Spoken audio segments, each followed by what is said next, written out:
Shift inspires communities like ours to preserve the natural capital essential to their economic success. What is... When we started out about 6 months ago, I had no idea what that meant, but thanks to the input of countless folks here in our community, I can now stand before you and tell you exactly what it does mean. Natural capital. So what is that? Natural capital, when we're talking about that, we're talking about our air, the water in our lakes and our rivers, our forests, the vegetation that inhabits this entire valley, and our animals, our wildlife, our charismatic megafauna. That's our environmental.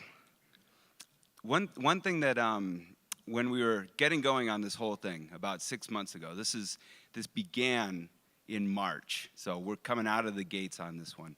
My friend Jonathan Schechter said something that really resonated with me. He said, Jackson's economic vitality is directly linked to its environmental quality. And I kept coming back to that again and again, our environmental quality. Without that, we don't have anything. We don't have any of the things that we love so much about our community and our place. So as we started to develop what Shift would and should become, we started focusing on that connection between the economic vitality, which allows all of us to live here and make livings here, and the environmental quality that makes Jackson the spectacular place that we love so much.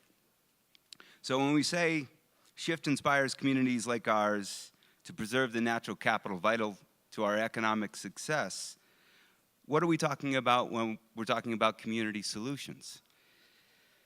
A good example is Friends of Pathways. I think we have some representatives of Friends of Pathways here. You raise your hands. I know there's somebody. There's one. So how many folks have been here long enough to remember a day before Friends of Pathways? Back when Jackson was not exactly the most cycling-friendly destination in the country. Friends of Pathways is a very organic solution to a very organic challenge, and that is that we wanted a community that was more cycling-friendly. And as a result, now after work, you can jump on your bike and ride out to Grand Teton National Park. And you know what? Next spring, or maybe summer, we're going to be able to jump on our bikes and ride to Wilson and go over the Snake River on bridges, thanks to Friends of Pathways. That's a model for a community solution to a challenge that's very specifically our own, that inspires us. Another one is Energy Conservation Works. This is an organization that until recently was called Jackson Hole Energy Sustainability Project. This is a municipal-wide effort to lower the amount of energy that we use in this community. This community uses a lot of energy. In the middle of winter, it's cold, all our views are north-facing. I don't know about you, but we heat our driveway in the winter so we don't have to plow and we don't have to get snow on our shoes. And that uses a lot of energy. Energy Conservation Works focuses on reducing the amount of energy we use on a municipal level. So that's a very specific response to a very specific challenge. Another one is Vertical Harvest. So if any of you were here last night, we watched Vertical Harvest give their presentation about what's going to start construction in the spring. And that's the 3-story greenhouse that's going up on the south side of the parking garage. Jackson Hole's ecosystem is a high-altitude ecosystem. Our weather is severe. Our growing season is remarkably short. The challenge before us is how do you make Jackson's food system a sustainable one? And it's a remarkably difficult challenge. Vertical Harvest is not going to solve all our problems. We're still going to be shipping, trucking, flying in a lot of the food that we eat. But step by step, we take these incremental, we make incremental inroads to some of the challenges that are facing us as a community. Those become our community's solutions to challenges that are specifically our own. What we're looking to do is, in 2014, focus on communities like Jackson that have their own challenges and their own sets of environmental quality issues that they are addressing. So 2013, as I said, we began this thing about 6 months ago. 2013, what you're seeing right here tonight, is a very limited, very localized start. what we're trying to do with this first year is establish a framework and a platform with which to launch the full festival. The full festival doesn't launch until 2014. This one's for you. This is for the locals. This is the sneak preview of what we're going to be doing next year. And what we're hoping to do next year is focus on communities like Jackson, whose economic vitality is directly linked to their environmental quality. So again, thanks to Jonathan Schechter, we've identified 48 such communities around the United States so far. They're the usual suspects, the Sun Valleys, the Aspens, the Tellurides. But then there's also these communities like Key West and Bar Harbor, Hanalei, that also have their economic engines directly connected to their environmental motors. Wheels? All right, bad analogy. But what is it? Capital, thank you. So what we're going to be doing is going into those communities once the dust settles from this first festival and looking for examples in those communities of initiatives that have arisen organically as responses to very specific challenges to their communities. Next year, we'll begin to bring representatives from those initiatives to Jackson to share with us what they are doing. And the assumption is they have best practices already in place that we haven't thought of yet that could influence our community for the better and improve our community as a direct result. One of the things that we're really keen on exploring with Shift next year is this opportunity that exists within every single one of these communities that, like Jackson, attracts people from across the United States of America because of how dang spectacular they are, how fantastic they are. Where do you want to go when you go on vacation? Personally, right now, I'd go to Hanalei, if anybody wants to buy me a ticket. But the Aspens, the Tellurides, the Yosemites, the Yellowstones, the Bar Harbors, the Key Wests, these are the places where people like to travel. And every time somebody travels there, that's an opportunity to influence their behavior on an individual level. So Jackson has 3 to 3.5 million opportunities every year to influence the behavior of the people that like to come here to vacation. We're going to be looking for other communities that are in a similar situation that are generating their own sorts of responses to their own communities' challenges. We're focused on peer communities. We don't have the capacity and bandwidth to change the whole world, but we can change behavior in our community, and we can change behavior in communities like ours, and that's going to be our goal for 2014. So one of the things that we're using this year to do is open this up to you. So we've got a booth downstairs. It's got a banner above it. It says Inside Shift. Inside Shift is our feedback loop. If you've got ideas or suggestions or you want to help, go to the Inside Shift booth. There's a form that you can fill out. If you want us to send you a survey that we're developing for after the festival that asks for your feedback, go ahead and give your email address, and we'll send it to you in the next few weeks. Give us your thoughts on what Shift could and should become. And even if you don't want to give us your email address or you don't want to participate in the survey, the other thing that we're using that form of paper to do is capture the information about how you got here. We're trying to figure out what kind of impact is a festival like this going to create so that we can figure out ways to offset it.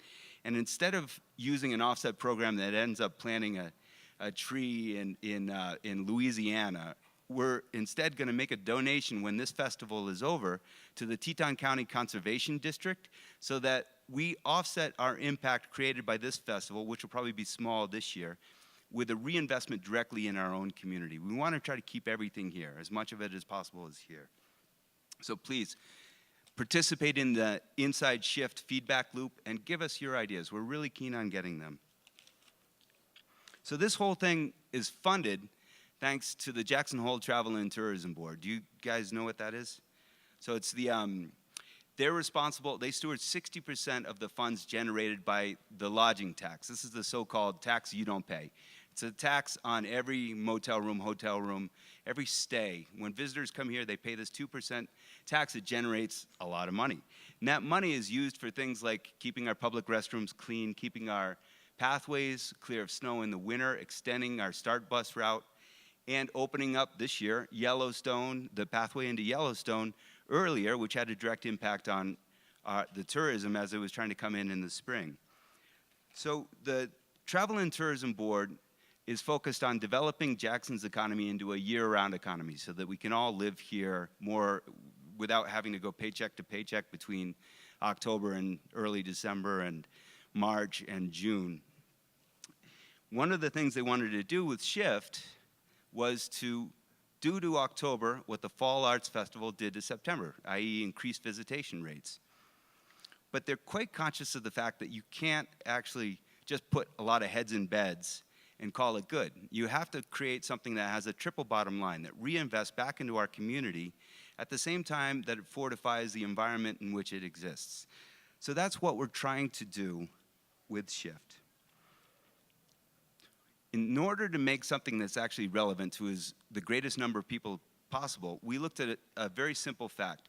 The three main things that people come to Jackson, Wyoming for are nature, adventure, and culture. So what we did when we were developing our programming is focus on those three elements as the tripods of Shift.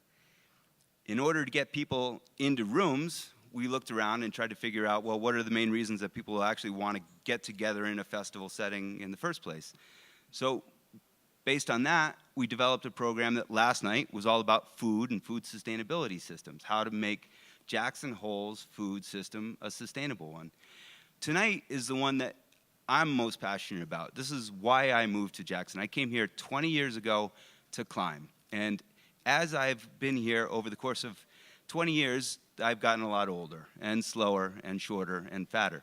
But my perspective has also shifted, and it's also matured. And I've come to believe that, for me, now I have a daughter, and my wife and I are raising our kid in our favorite place in the world. I feel so strongly that I want my daughter to have at least the Jackson Hole that I got to experience. I want her to have winters where it starts snowing in December and you watch the snow lift off the rooftops of your neighbor's house and take form. I love how wind gives snow shape. I can't imagine a day when I can't give that to my daughter. And so as my perspective has evolved over the course of the 20 years that I've been here, I've become more and more concerned about what the future of this place and this planet is going to be. What we're trying to do with Shift, starting here tonight, vis-a-vis adventures, insofar as the adventure component goes, we're trying to figure out how do we get the me of 20 years ago, who didn't care about anything other than climbing, to actually see him or herself as part of the solution, as part of the future. How do you get the me of 20 years ago, my friend Mark Berry, my climbing partner at the very beginning, how do you get us 20 years ago to actually take responsibility for the stewardship of the places that we love to play? It's so natural. We go into these places and we have these transformative experiences that result directly in us identifying ourselves as climbers, as skiers, as paragliders, as paddlers. This is our central tenet of being. So how do you take that impulse that is in every single one of us who's touched by these experiences and take it to the next step? How do we step into the tradition of John Muir, David Brower, Yvon Chouinard, Peter Metcalf, Jeremy Jones, and become at least as responsible for our future as hunters and fishermen? Hunters and fishermen are fantastic conservationists. They take care of their lands all the time. We need to do that too. But we can't put a gun to anybody's head and say, you got to take care of your future. It has to be something that's welling up within us. So what we're trying to do with Shift is inspire that tendency by showcasing these men and women in our world today who have already taken that step. It can be overwhelming. You can read the news and feel like you don't have a snowball's chance of actually making a difference in this world that we live in. But if you focus on what you can do in your own backyard, this morning we had 60 people show up on the town square and go out into our community and clean up this place that we love so much. And that's a start. And that's what we can do, and that's what we're going to start trying to do here tonight.